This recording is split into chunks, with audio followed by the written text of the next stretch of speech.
persone, non è che sono tutti sempre in ritardo come me e mia moglie. Se sempre chi vuole andare per tempo, in genere sono parenti di quelli che devono aiutare. Non so, i genitori, i nonni. Non tengono se ti arrivare il resto, trovare i posti migliori, che poi più una fila.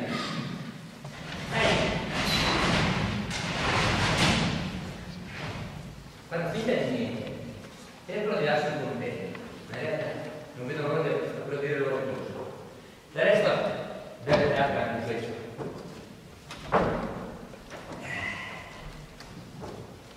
Ti rendi conto? Tutte queste sedie che adesso sono vuote, tra una mezz'oretta, saranno piene di persone. E saranno persone più diverse, saranno venute tutte qua da noi. Ci sarà il vicepresidente, ci sarà anche il presidente della commissione dell'anno scorso, ci saranno un sacco di insegnanti, di tuoi compagni, di tanti miei ex allievi, anche umani, che non vedo, saranno tutti qua da noi. Ah, poi ci sarà anche mio figlio, mio fratello, mia moglie, chissà quante venite dopo, e c'è anche qualche tuo parente. Sì, ci sarà mio fratello, mia sorella, mio papà e mio fratello e mia mamma. Sì, un po'. Zio. Ho un gruppetto qua che... Però sai, la cosa che più mi affascina del teatro è quell'emozione che provi quando sei lì, con tutte le luci in faccia e il nero davanti. Ti sembra entrare in un altro mondo, in una sfera irreale. Però contemporaneamente sei cosciente che dietro questo muro nero ci sono 180 persone che sono pronte lì per dividere con te le emozioni che tu riesci a dare loro. Non li vedi, ma ne avverti la presenza proprio palpabile. È come sentirsi divisi in due.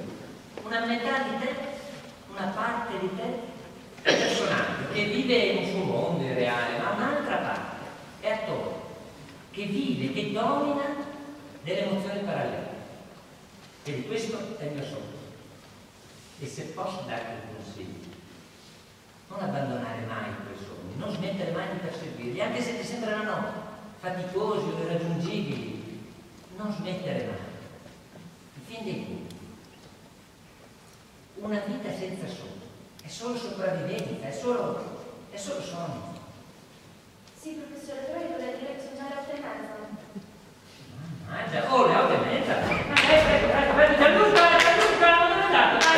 Gianluca, ecco, sono già le 8:30, per favore, del pubblico, dobbiamo muoverci. Presto, dai. Sì, siete qui, è già tutto a posto. Sì, no, è che sei quel gruppetto di cui ti parli. Allora, dunque, qua mi sembra che aspetta, vediamo vediamo qua al centro, dietro, mettiamo quelle due sedie là, queste di qua, abbiamo tutti, sì, magari mettiamo in piedi, qua, aspetta che non li compra, un bicchiere qua, quello è a posto, ok, possiamo andare libero e possiamo cominciare. Qualcuno mi chiude il sipario per vedere.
Insomma, poi ritornando in ogni caso al discorso di prima, trovo che quel tuo sogno sia proprio strano, grazie. Anzi direi strano e interessante allo stesso tempo. Ma lo sai che ha dato questa sensazione? Anche te? Sì, la mattina quando me l'ha raccontato. Soprattutto la prima parte, mi ha fatto venire in mente questa sua voglia di libertà. Questo andare in bicicletta, questi ambienti dove la natura prevale solo, senza la necessità di mediare dei comportamenti, delle azioni che è tipico dell'Andrea.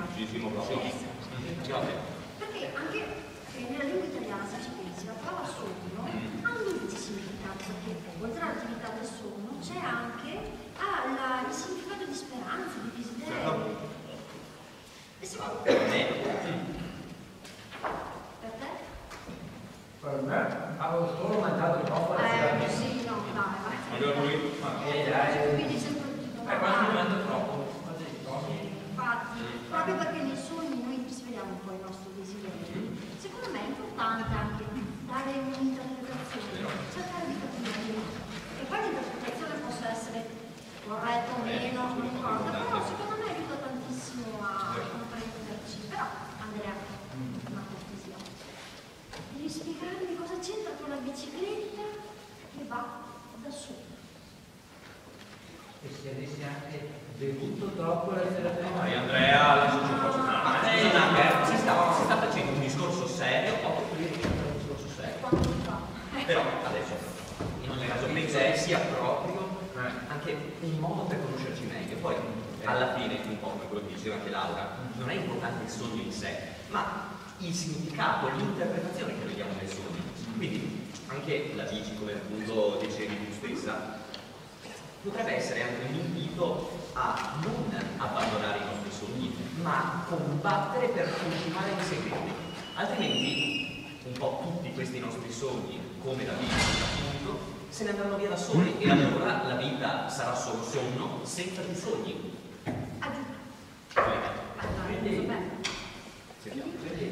Vedi?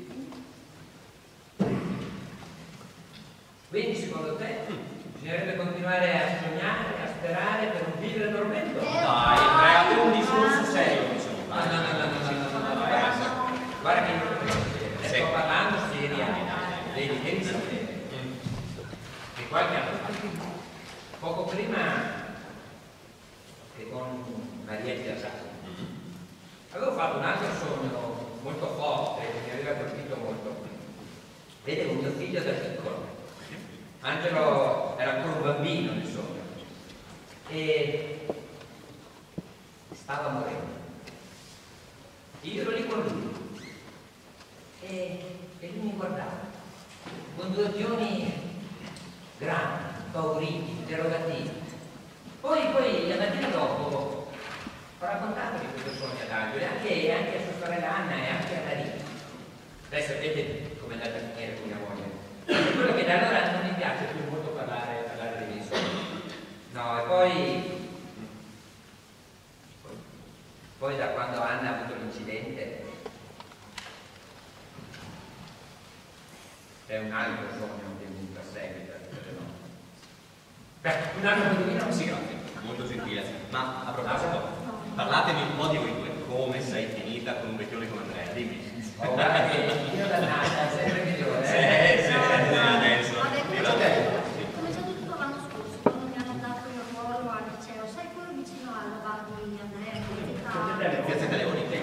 quando voi mi dici quando andavo lì, vedevo sempre questo ragazzo solo che si faceva chiamare Anac ed era introverso, mi faceva una tenerezza e ho cominciato un po' a chiacchierare con lui, poi sai come succede, cominciamo a chiacchierare con papà. Tachetela e tachetela. Ma scusatemi poi, io non ho ancora capito perché si facesse chiamare Anac. Oh, quella è la mia sua. All'inizio mi piaceva che si sapesse che era mio figlio. E allora voleva che si chiamasse Anna, che aveva trovato che mi sembra in malese vuol dire proprio figlio. Era un suo modo per prendere in giro. A proposito, ha accettato un po' l'idea che sia stato. Ma sì, direi di sì, mi sembra che ormai abbia accettato una cosa, poi devo dire che Laura ha valutato molto in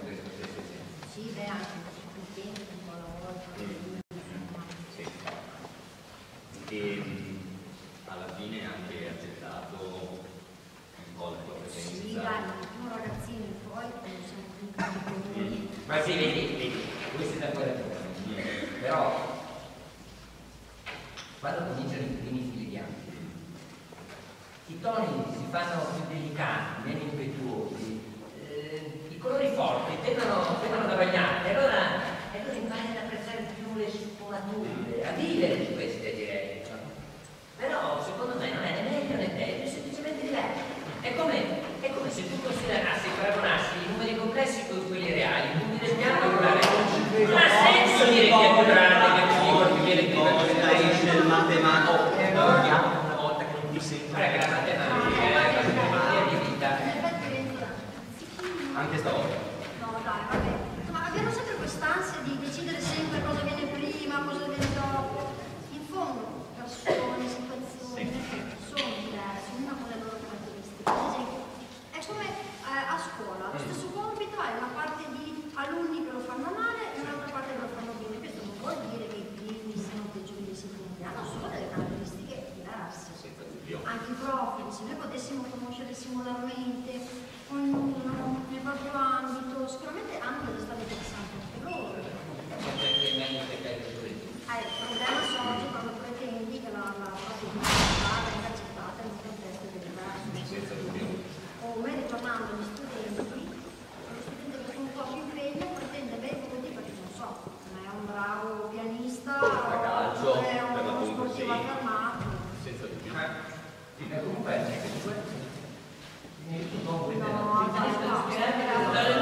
per carità, grazie. Guarda, senza nulla togliere, però alla fine lo so, però il discorso è molto interessante, te lo posso assicurare. Le tue noci, guarda, anche se non le ho assaggiate, sono buonissime. La pregolotta era spettacolare, però mi dispiace, ma adesso devo togliere il discorso. allora devo svegliare un prendimo un bicchiere, dai, mica la tappa. Però sarei io il vecchio, Allora, in ogni caso, ti darei anche un altro consiglio. Mi raccomando, adesso smettila di mangiare fregolotta, noci e vino, perché sennò stanotte altro che biciclette sogni. non è detto che non sia piacevole, Sì, adesso, molte grazie, sai. Ecco, ci vediamo domani allora. Ciao Renzo. Grazie. Ti ringrazio. Buona serata. Ciao. Scusa, vieni avanti quando vuoi, A voi, ciao. Sono contenta di aver invitato te, sai, perché sono simpatico. Poi le persone ti danno ragione, ti danno una soddisfazione a parlare con loro. Sì, no, devo dire che è un ragazzo qualificato.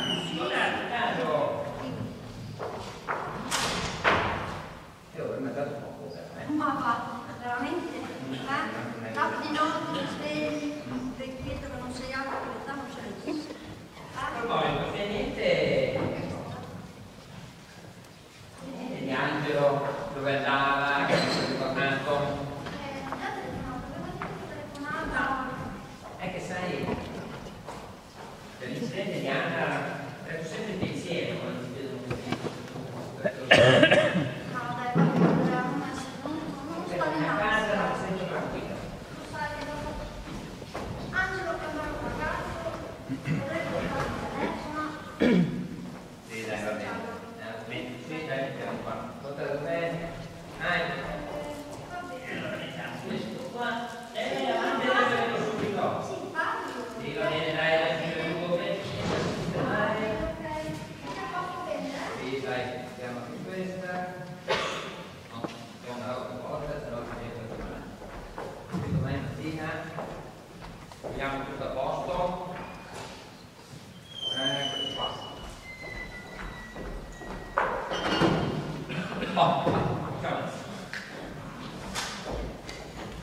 Ok. No, Andrea.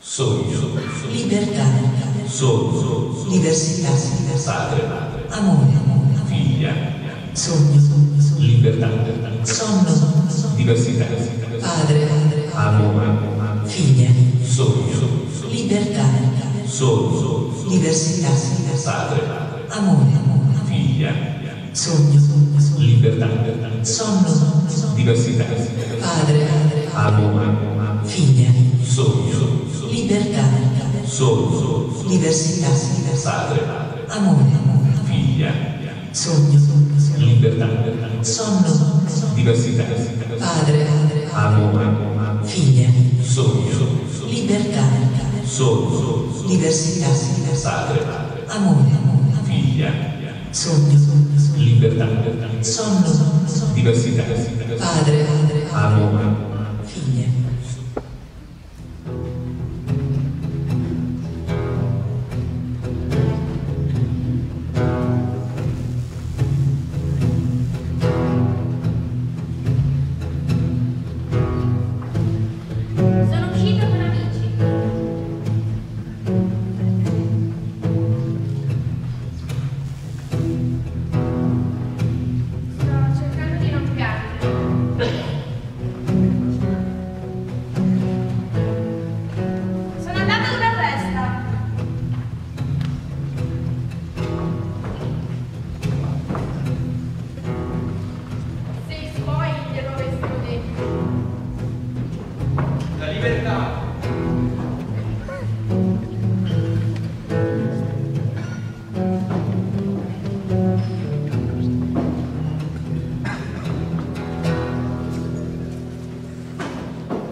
Dov'è John il suonatore? Lui che fu sorpreso dai suoi 90 anni, ma che con la vita avrebbe ancora continuato a giocare. Lui offrì la faccia al vento e la gola al vino, e mai un pensiero, non al denaro, non all'amore, né al cielo. Lui sì, sembra di sentirlo ancora cianciare delle porcate. Sì, delle porcate, mangiate per strada nelle ore sbagliate. Mi sembra ancora sentirlo dire al mercante di liquore: Tu che lo vedi, cosa ti compri di migliore?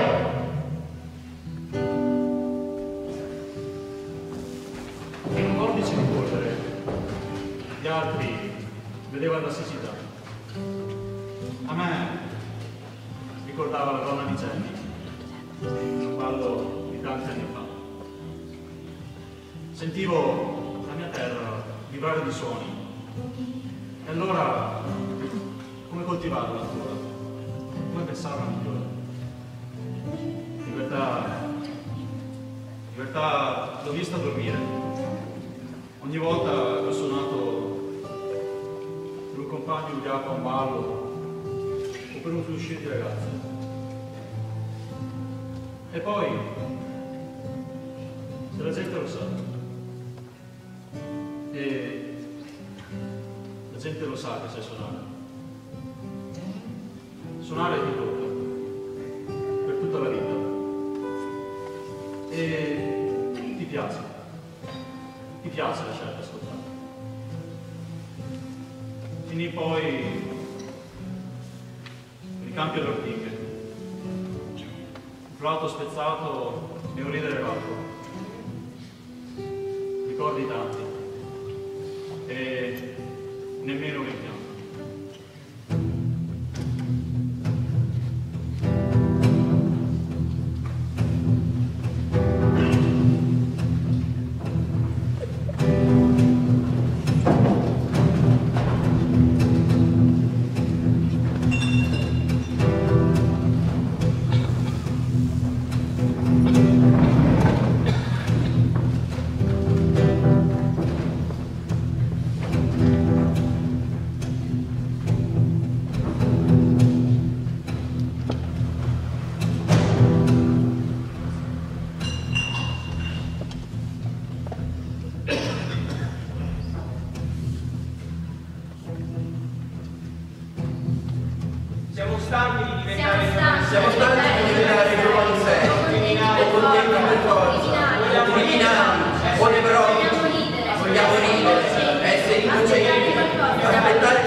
sua voce sembra così lontana.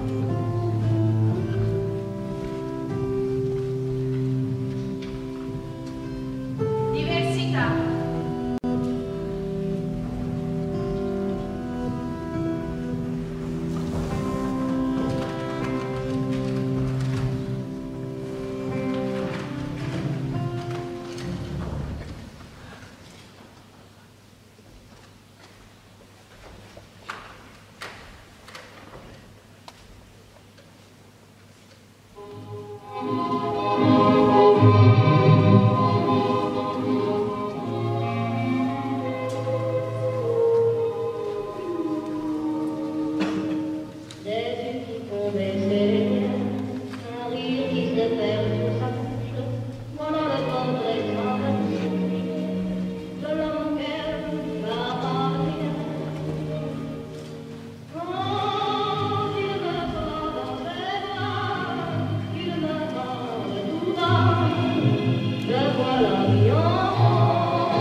Solamente metri e gessetti con cui misurate e segnate e misurate, spirate spilli, me li appuntate sull'anima e dite mi faremo un bell'orlo, dopo starai tanto meglio.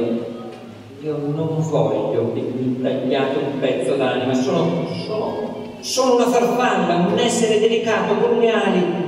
Se le strappate mi torcerò sulla terra, ma non per questo potrò diventare una lieta e disciplinata formica.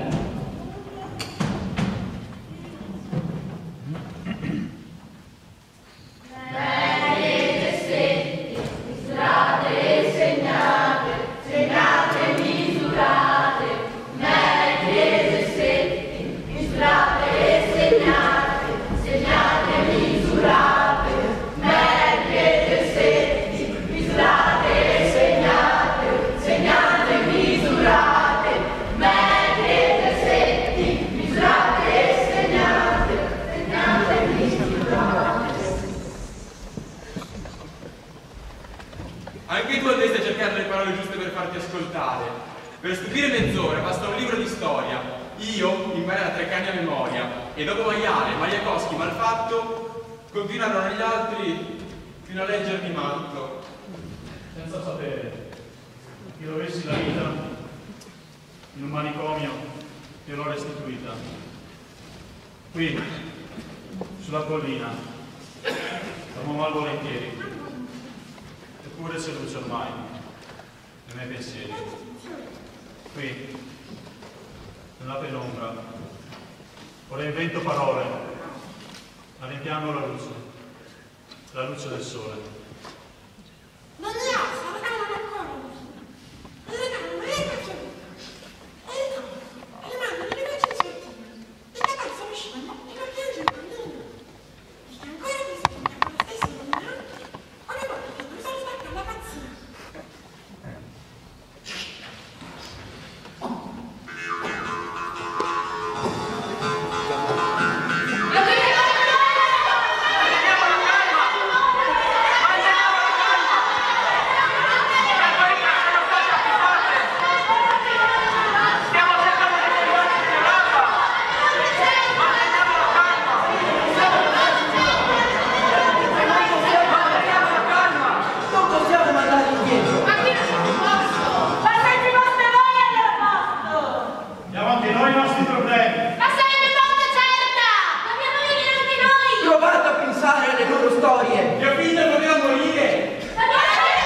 scelto un pescatore e aveva un solco lungo il viso, come una specie di sorriso.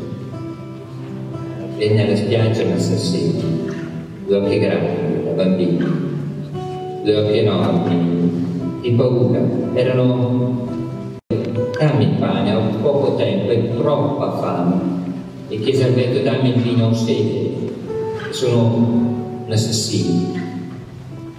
Gli occhi gli schiuse il vecchio al giorno, non si guardò neppure intorno, ma versò il vino e spezzò il pane per chi diceva: ho sete e ho fame. E fu il calore di un momento, poi via di nuovo verso il vento, davanti agli occhi ancora il sole, dietro le spalle un pescatore. E aveva un solco, sì, aveva un solco lungo il viso, come una specie di sorriso.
Padre.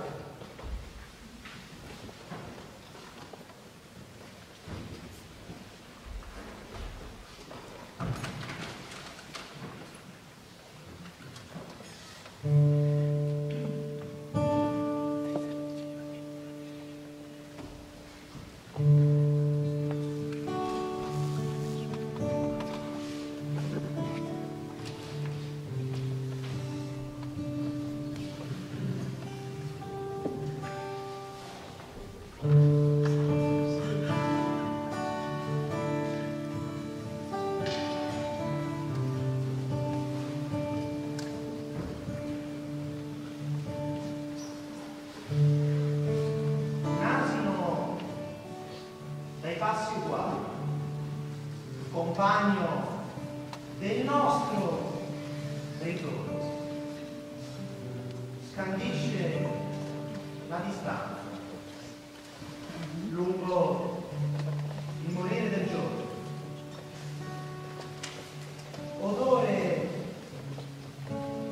odore di Gerusalemme,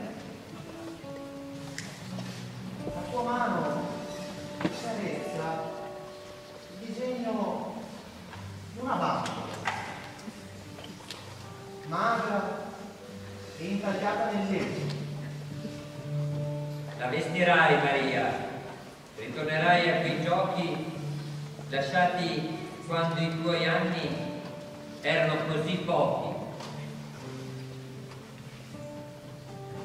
E lei volò tra le mie braccia come una rondine e le sue dita come dal mio ciglio alla gola suggerivano al viso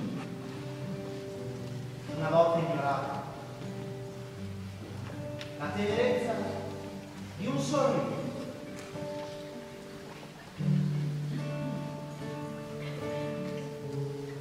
E lo stupore nei tuoi occhi salì dalle tue mani che, vuote intorno alle sue spalle, si colmarono ai fianchi dalla forma precisa d'una vita recente, di quel segreto che si svela quando lievita il ventre. L'angelo scese, come ogni sera, ad insegnarmi una nuova preghiera. Poi d'improvviso mi sciolse le mani e le mie braccia divennero ali. Volammo davvero sopra le case, oltre i cancelli, gli orti, le strade. Poi scivolammo tra valli fiorite, dove l'ulivo si abbraccia alla vite. Scendemmo là, dove il giorno si perde. Voci di strada, rumori di gente, mi rubano il sogno per ridarmi al presente. Sgradì l'immagine, stinse il colore, ma l'eco lontano, di brevi parole, ripeteva ad un angelo la strana preghiera, dove forse era sogno, ma sogno non era. E tu, Diana, posasti le dita all'orlo della sua fronte. I vecchi quando accarezzano hanno il timore di far troppo forte.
Incomincio ad avere paura.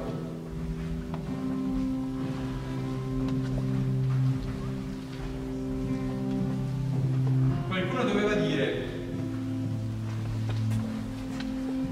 Papà, ti voglio bene. Amore.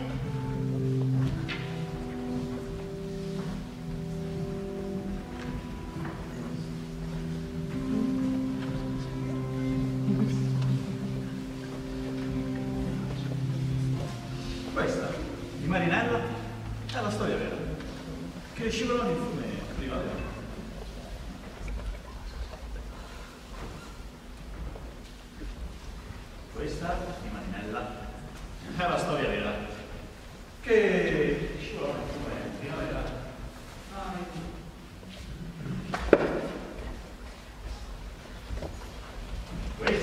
Marinella è la storia vera.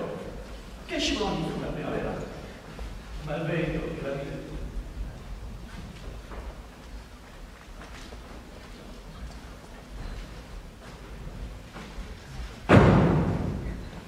Questa di Marinella è la storia vera.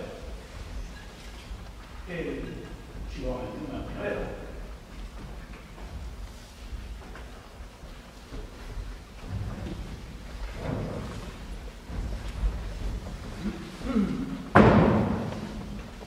Questa di Marinella è la storia vera, che scivolò nel fiume a primavera, ma il vento, che la vita è così bella, subito vuole portarla su una stella. Questa di Marinella è la storia vera, che scivolò nel fiume a primavera, ma il vento, che la vide così bella, dal fiume la portò su una stella, sola, senza ricordo di un dolore, vivevi senza il sogno di un amore, ma un re, senza corona e senza scorta, bussò 3 volte un giorno alla tua porta, bianco come la luna il suo cappello, come l'amore rosso il suo mantello. Tu lo seguisti, senza una ragione, come un ragazzo segue un aquilone. C'era il sole e avevi gli occhi belli. Lui ti baciò le labbra e i capelli. C'era la luna e avevi gli occhi stanchi. Lui pose la sua mano sui tuoi fianchi. Furono baci, furono sorrisi e poi furono soltanto fiordalisi che videro fremere con gli occhi delle stelle al vento e ai baci la tua pelle. Poi dicono che mentre ritornavi nel fiume chissà come scivolavi, ma lui che non ti volle credere morta, bussò 100 anni ancora alla tua porta. Questa è la tua storia, Marinella, che sei volata in cielo, su una stella, e come tutte le più belle cose, vivesti solo un giorno, come le rose.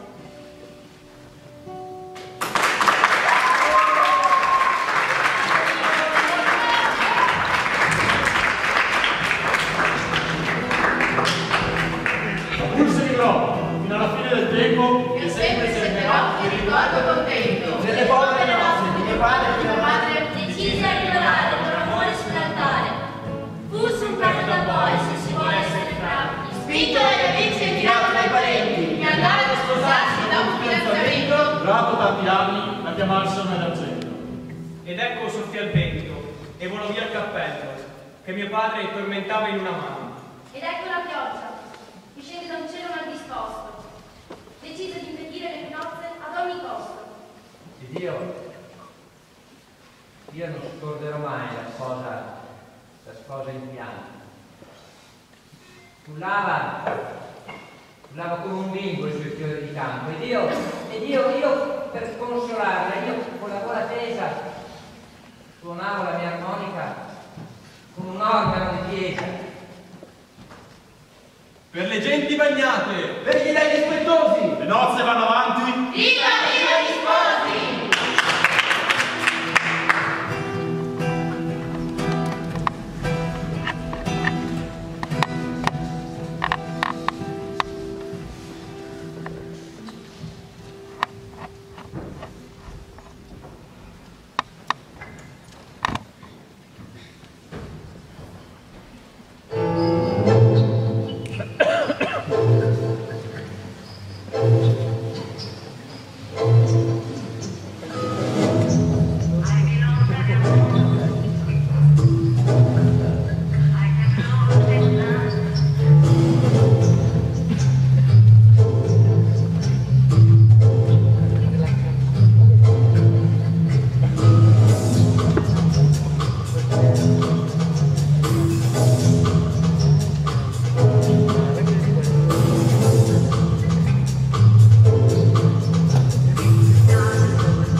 nei giorni del tuo autunno c'è il tepore della sera. E se un mattino per i capelli troverai un po' di neve, nel giardino del tuo amore per raccogliere il bucarello. Passa il tempo, non devi avere paura. Sembra correre come il vento, ma il tempo non apre nulla. Piangi e ridi come allora. Ridi e piangi, ridi ancora. Ogni gioia, ogni dolore, puoi ritrovarla nella voce d'un'ora.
C'è un filo rosso che unisce ciò che non si è mai conosciuto, che ci lega a qualcuno, a qualcosa che forse incontreremo domani.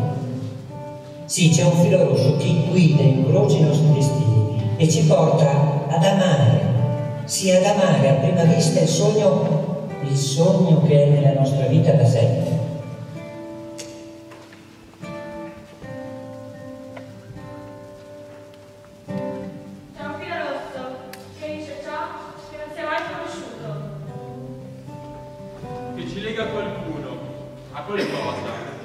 Che forse incontreremo domani. C'è un filo rosso che guida e che unisce i nostri destini E che ci porta ad amare il sogno che è nella nostra vita da sempre.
Papà, sono uscita con amici.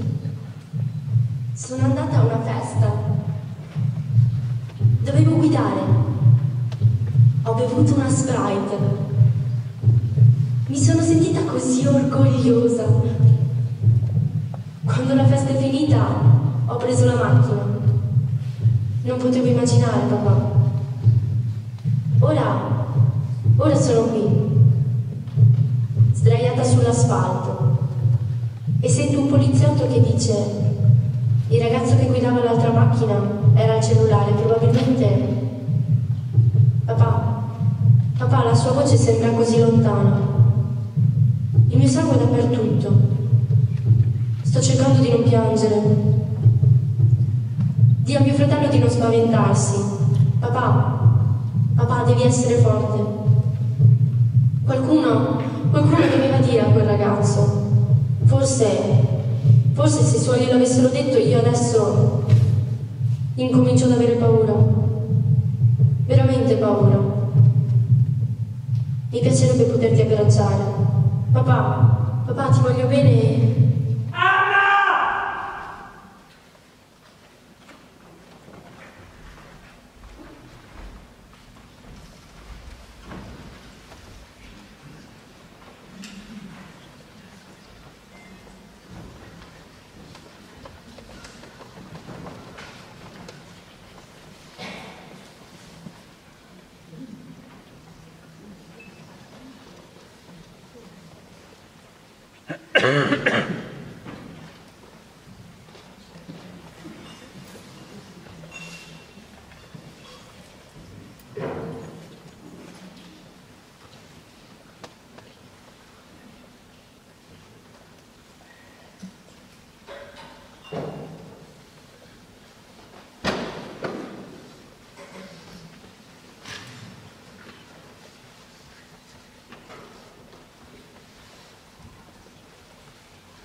Ciao, siamo qui, io e te.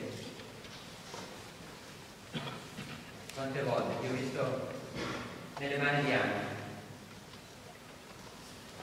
prima di un esame o di qualche debutto a teatro, oppure quando litigava con la ragazza, o io la riprendevo per qualcosa, ti ricordo?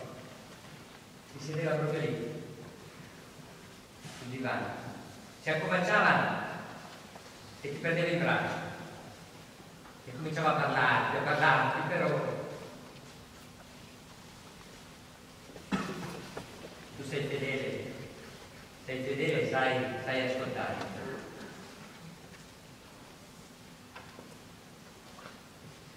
Ora sono io che ho bisogno di parlare. Vedi?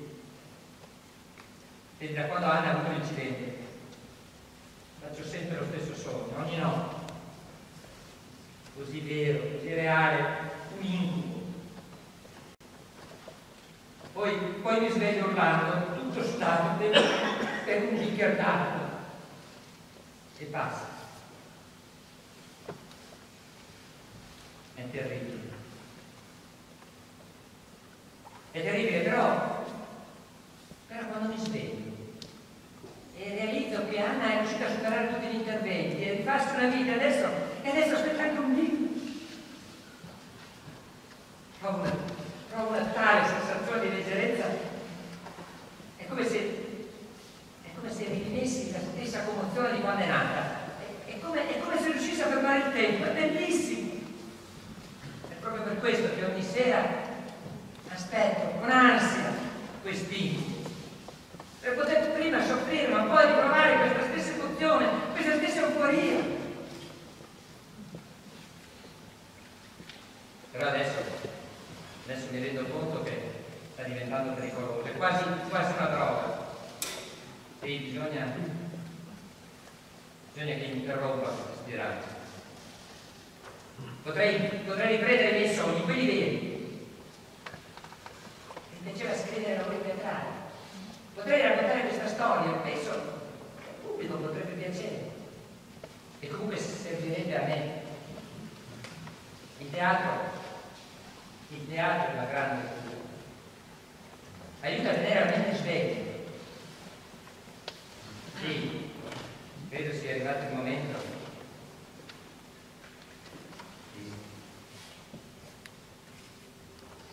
di rifarsi la vita, di smettere col passato e di non ridurre la propria vita ad un sogno, ma di ricominciare a rimontare in sella ai propri sogni.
All'uscita della prima scena io mi ero messo in pigiama e tutto, invece c'era ancora da fare la scena della cena con loro due. Per cui ero ripigiama il pigiama, rimetti la braga, rimetti la camisa e loro intorno che facevano così per cercare di tirare la luca. Colgo l'occasione anche per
Noi adesso vi lasciamo andare a casa, accendiamo anche le luci quelle vere, potete uscire sia da qui che dal fondo. Se però uscendo ci lasciate un vostro pensierino tangibile, la compagnia si autofinanzia e tira avanti un altro anno. Quindi ci aspettiamo.